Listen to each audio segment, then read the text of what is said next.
CM ఆదేశాలతో కదిలిన GHMC అధికారులు హైదరాబాద్ లో అక్రమ కట్టడాలను తొలగిస్తున్నారు. బంజారాహిల్స్ లోని బంజారా లేక్ నాలాను కబ్జా చేసి నిర్మించిన ఇళ్లను అధికారులు కూల్చివేస్తున్నారు. పోలీస్ బందోబస్తు మధ్య కూల్చివేతలు ప్రస్తుతమైతే ఇంకా కొనసాగుతున్నాయి. దీనికి సంబంధించిన మరిన్ని డీటెయిల్స్ కార్తీక్ అందిస్తారు.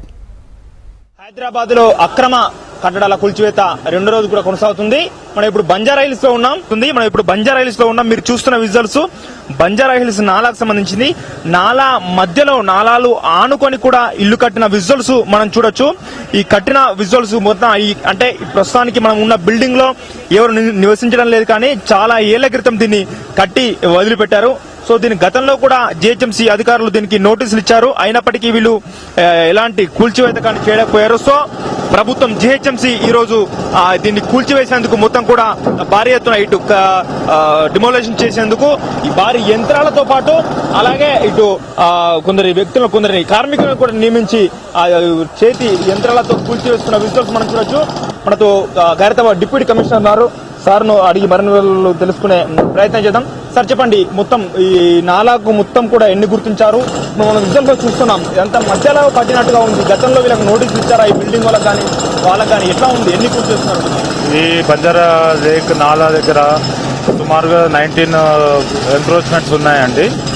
మన ఎంఆర్ఓ గారు మ్యాప్ తో పాటు మొత్తం రికార్డ్స్ అంతా వెరిఫై చేసి మాకు చూపెట్టి ఐడెంటిఫై చేయడం జరిగింది. వాళ్ళు ఇచ్చిన మార్కింగ్ ప్రకారము ప్రతి ఒక్కటి డెమాలిషన్ టేకప్ చేయడం జరుగుతుంది. మనం చూస్తున్నాం హైదరాబాద్ లోని జీహెచ్ఎంసీ పరిధిలోని 24 సర్కిల్స్ ఉన్నాయి. ఆ సర్కిల్స్ లో మొత్తం అన్ని ఏరియాల్లో కూడా ఈ కూల్చివేతలు ముమ్మరం చేశారు. ఏదైతే ప్రభుత్వం తీసుకున్న లక్ష్యానికి అనుగుణంగా తొందరనే ఈ కూల్చివేతలన్నీ ప్రారంభించి మరోసారి వర్షం పడ్డా, మొన్నటి కన్నా ఎక్కువ వర్షం పడ్డా కూడా ఎలాంటి ప్రజలకు ఎలాంటి ఇబ్బందులు కాకుండా, ఎలాంటి ఇబ్బందులకు ఇక్కట్లను ఫేస్ చేయకుండా ప్రభుత్వం భావిస్తుంది. సో ఈ నేపథ్యంలో కూల్చివేతలన్నీ కూడా ముమ్మరంగా సాగుతున్నాయని చెప్పుకోవచ్చు. నాలాలపైన అండ్ చెరువులపైన ఆక్రమించి కమ్యూనిటీ హాల్ గానీ, కమర్షియల్ కాంప్లెక్స్లు గానీ, అలాగే కొన్ని ఫంక్షన్స్ హాల్ కూడా నిర్మించారు. సో వాటిపైన ఈ రోజు ప్రధానంగా దృష్టి సారించారు. పోలీసు బందోబస్తులు కూడా భారీ ఎత్తున ఏర్పాటు చేశారు.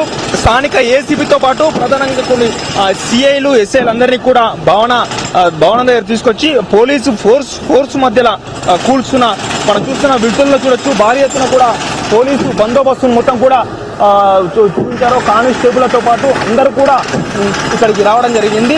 అంటే మొత్తానికి చూసుకుని దీంతో పాటుగా అయితే ఎక్కడెక్కడైతే కూల్చున్నారో అక్కడ వెంటనే పేదవారు ఉంటే వాళ్ళందరికీ కూడా దగ్గరలోని సుమారుగా కొద్దిసేపటి క్రితమే జీహెచ్ఎంసీ కమిషనర్ జనార్దన్ రెడ్డి కూడా ఆదేశాలు జారీ చేశారు. వాళ్ళందరికీ కూడా మొత్తం 3,000 పైచిలకు కొన్ని బాంబే స్కీమ్ కింద కానీ కొన్ని ప్రభుత్వ నిర్మాణ భవనాలు ఉన్నాయి ఇప్పటికే.